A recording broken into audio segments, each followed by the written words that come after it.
عمران خان نے مقبوضہ کشمیر کو مودی کی جھولی میں پھینک دیا ہے۔ عوام نے ثابت کر دیا وہ نون لیگ کے ساتھ ہیں۔ مریم نواز کا کوٹلی میں جلسے سے خطاب، کہا کشمیر کو صوبہ نہیں بننے دیں گے۔ مقبوضہ کشمیر کا مقدمہ کمزور نہیں، ملک کا وزیر اعظم کمزور ہے۔ ڈاکونانی کشمیریوں کے ساتھ مزید دھوکہ نہیں کر سکتی۔ وفاقی وزیر علی امین گنڈاپور کا کہوٹہ میں پی ٹی آئی کے انتخابی جلسے سے خطاب۔ مراد سعید نے کہا کہ پاکستان کپتان نے امریکہ کو اڈے دینے سے انکار کیا تو پرچی شہزادہ امریکہ جا پہنچا۔ انہی کے دور میں پاکستان پر ڈرون حملوں کی بارش ہوتی تھی۔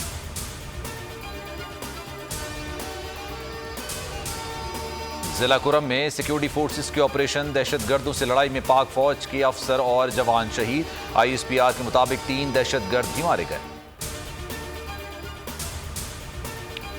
شیخ رشید نے عید کی 3 تعطیلات کا نوٹیفیکیشن جاری کر دیا۔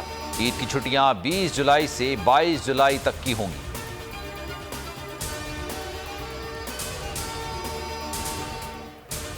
سندھ میں بھارتی کورونا کے 35 کیسز سامنے آ گئے۔ لیاری کے ایک ہی خاندان کے 5 افراد متاثر، 4 کی حالت نازک۔ کوئٹہ اور تربت میں بھی ڈیلٹا کی انٹری۔ این سی او سی کا کورونا ایس او پیز پر عمل درآمد کے لیے فوج سے مدد لینے کا فیصلہ۔ چین سے کورونا ویکسین سائنو ویک کی 30 لاکھ ڈوزز پاکستان پہنچ گئیں۔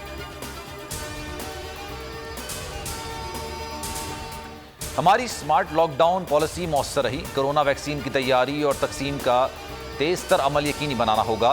کورونا متاثرہ ترقی پذیر ممالک کے قرضوں کی اثر نو انفراسٹرکچر اور اہم ہے۔ وزیر اعظم عمران خان کا اقوام متحدہ کے اعلیٰ سطح کے سیاسی فورم سے خطاب، کہا ترقی پذیر ممالک کو بحران سے نکلنے کے لیے $4.3 ٹریلین درکار ہیں۔ کورونا کے خلاف حکمت عملی احساس پروگرام کی پذیرائی حوصلہ افزا ہے۔